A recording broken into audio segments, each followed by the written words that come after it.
Hello student, कैसे हैं? उम्मीद होगा कि अच्छे ही होंगे और बहुत बढ़िया तैयारी भी आपकी चल रही होगी। हम बतला दें कि 2011, 12 और 13 का जो प्रश्न पूछे गए हैं बिहार बोर्ड में, उसको हम लोगों ने कंप्लीट कर लिया होगा। आज हम चर्चा करेंगे 2014 में पूछे गए ऑब्जेक्टिव प्रश्न। जैसे कि कल हमने अपनी वीडियो में बतलाया था, कुछ प्रश्न पूछा था कि जो प्रश्नों का उत्तर देंगे उनका मैं नाम आज के वीडियो में लूँगा। तो सबसे पहले प्रश्न पूछा गया था कि अंकुरवाट मंदिर का निर्माण किसने किया था? तो कमेंट में आया है मृत्युंजय कुमार का।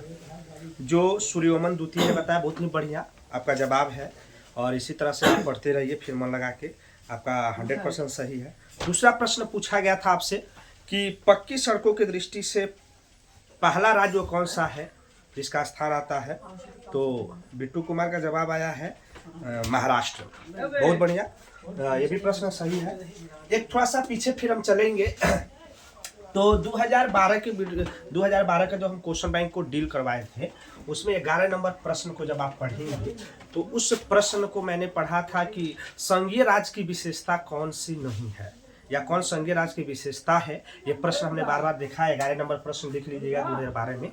तो उसमें मिस्टेक हो गया थोड़ा सा कि एकहरी शासन व्यवस्था, तो एकहरी शासन व्यवस्था नहीं होगा, वह संघ राज्य की विशेषता नहीं है। ठीक है, संघ राज्य की विशेषता क्या है? एकहरी शासन व्यवस्था नहीं है। एक और कमेंट आया है, देख लेते हैं।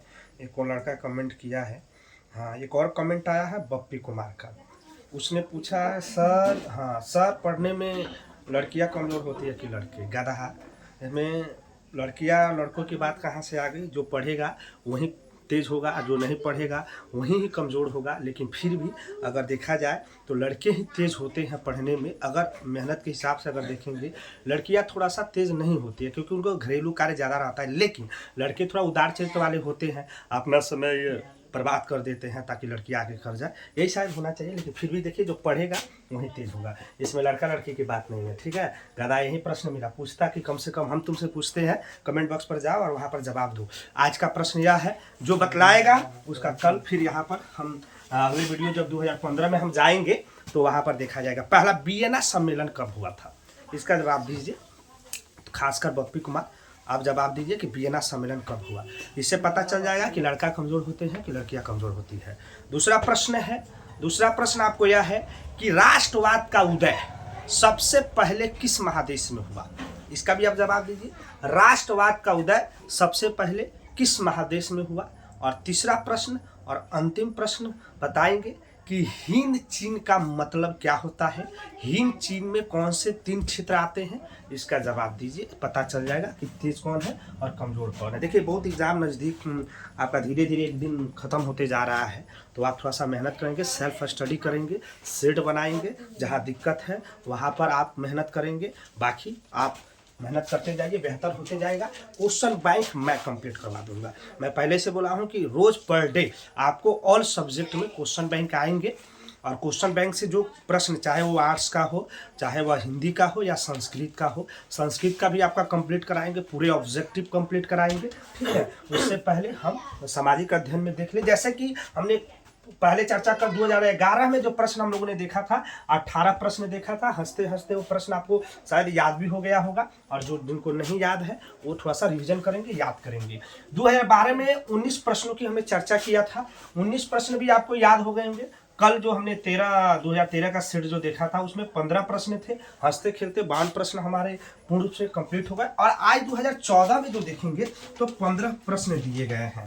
इस 15 प्रश्न को हम देखने का प्रयास करते हैं। हमें उम्मीद है कि बहुत ऐसे बच्चे होंगे जिनको याद भी होगा, तो जिनको याद है वह उत्तर देने का प्रयास करेंगे, और जिनको नहीं याद है वह बोलने का प्रयास करेंगे, ताकि 12 से 15 मिनट में हमें 15 ऑब्जेक्टिव क्या हो जाए, कंप्लीट हो जाए। हंसते खेलते हम कंप्लीट करेंगे। तो चलिए इतिहास से देखते हैं। आपको फिर मैं बतला दूं कि आप फिर जुड़ जाइए ब्रेन स्टेशन आर से, जिसकी गाड़ी चलती है हमेशा सफलता की ओर। लाइक जरूर दीजिएगा। कराची इतिहास में पहला प्रश्न जो 2014 में पूछा गया है वह है, जर्मन राइन राज्य का निर्माण किसने किया था? जर्मन राइन राज्य का निर्माण किसने किया था? बताइए तो, जर्मन राइन राज्य का निर्माण किसने किया था? Napoleon Bonaparte. किसने किया था? नेपोलियन बोनापार्ट ने किया था। देखिए नेपोलियन बोनापार्ट पहले भी जानते हैं कि इन्होंने जर्मन राज्य का निर्माण किया था और यही राष्ट्रवाद के जन्मदाता भी माने जाते हैं, जैसे कि आप पढ़े होंगे। आगे देखेंगे दूसरा प्रश्न इतिहास में आपको पूछा है, रंपा विद्रोह कब हुआ? रंपा विद्रोह कब हुआ बताएंगे? रंपा विद्रोह कब हुआ आप दूसरा प्रश्न पूछा गया है। तो रंपा विद्रोह जो है 1916 ईस्वी में हुआ है। रंपा विद्रोह कब हुआ है? 1916 ईस्वी में। याद रखेंगे रंपा विद्रोह कब हुआ है? 1916 ईस्वी में हुआ है। दूसरा प्रश्न ये पूछे गए प्रश्न टोटल देखेंगे। तीसरा प्रश्न, रूसी क्रांति के समय शासक कौन था? यानी जब रूस की क्रांति हुई थी तो रूसी क्रांति के समय वहां का शासक कौन था? याद कीजिए, रिवीजन कीजिए और बतलाइए कि रूसी क्रांति के समय वहां का शासक कौन था। तो वहां का शासक था जार निकोलस द्वितीय। वहां का शासक कौन था? जार निकोलस द्वितीय। आप जाके कमेंट बॉक्स पर जवाब दीजिए कि रूस के राजा को क्या कहा जाता है, यानी रूस के शासक को क्या कहा जाता है। तो यह प्रश्न पूछ चुका है कि रूसी क्रांति के समय वहां का शासक डैश डैश था, तो जार निकोलस द्वितीय था। कौन था? जार निकोलस द्वितीय था। चौथा प्रश्न देखेंगे जो पूछा गया है कि चौथा प्रश्न क्या दिया है कि बाल गंगाधर तिलक और यहाँ पर खाली स्थान ने होम रूल आंदोलन की शुरुआत किया। यानी कहने का मतलब है कि होम रूल आंदोलन की शुरुआत किसने किया था? तो एक का तो नाम दे दिया है बाल गंगाधर तिलक, एक का नाम दे दिया है बाल गंगाधर तिलक, दूसरे का नाम बतलाना है कि होम रूल आंदोलन की शुरुआत बाल गंगाधर तिलक के साथ किसने किया था? तो बताइए तो एनी बेसेंट। किसने किया था? Annie Besant. याद रखेंगे यह पूछा गया प्रश्न है कि बाल गंगाधर तिलक और खाली स्थान ने होम रूल आंदोलन की शुरुआत किया था एनी बेसेंट। किसने किया था? Annie Besant. और अगला प्रश्न, जो ये 4 प्रश्न थे आपको इतिहास से पूछे गए थे, अब चलते हैं भूगोल में। तो भूगोल में देख लेते हैं भूगोल में कुल कितने प्रश्न पूछे हैं। 5 नंबर प्रश्न देखते हैं। देखिए बार पूछा गया प्रश्न है, 1-2 बार पूछा गया प्रश्न है कि देश के बांधों को किसने आधुनिक भारत का मंदिर कहा है या भारत का मंदिर कहा है? आपके क्वेश्चन में सिर्फ दिया है कि भारत का मंदिर कहा है। किसने देश के बांधों को भारत का मंदिर कहा है? तो आपको पता है हमारे देश के पहले प्रधानमंत्री पंडित जवाहरलाल नेहरू ने। किसने कहा है? पंडित जवाहरलाल नेहरू ने, यानी देश के बांधों को आधुनिक भारत का मंदिर या भारत का मंदिर कहा है। तो ये 5 नंबर प्रश्न थे। 6 नंबर प्रश्न देखते हैं। 6 नंबर प्रश्न है, हो सकता है इस साल आ जाए, VVI प्रश्न भी है, इस साल पूछा भी जा सकता है। देखिएगा कांवर झील किस जिला में स्थित है? कांवर झील किस जिला में स्थित है? याद रखेंगे कांवर झील किस जिला में स्थित है? बताइए तो कांवर झील किस जिला में स्थित है? याद रखेंगे बेगूसराय जिला में। किस जिला में है? बेगूसराय जिला में। याद रखेंगे कि कांवर झील किस जिला में स्थित है? बेगूसराय जिला में स्थित है। अब आइए 7 नंबर प्रश्न, ये भी 7 नंबर प्रश्न है। उच्च वाच्य प्रदर्शन के लिए हैस्यूर विधि का विकास किसने किया था? खाली स्थान पर क्या हो जाएगा? किसने किया था?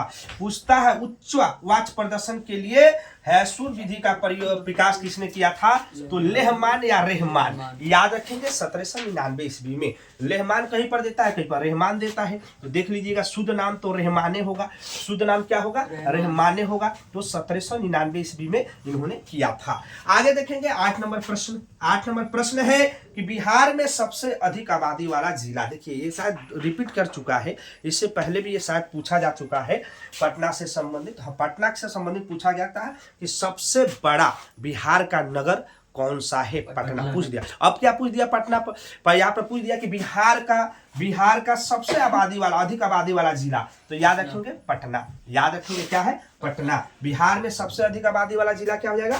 पटना। आगे आते हैं 9 नंबर प्रश्न।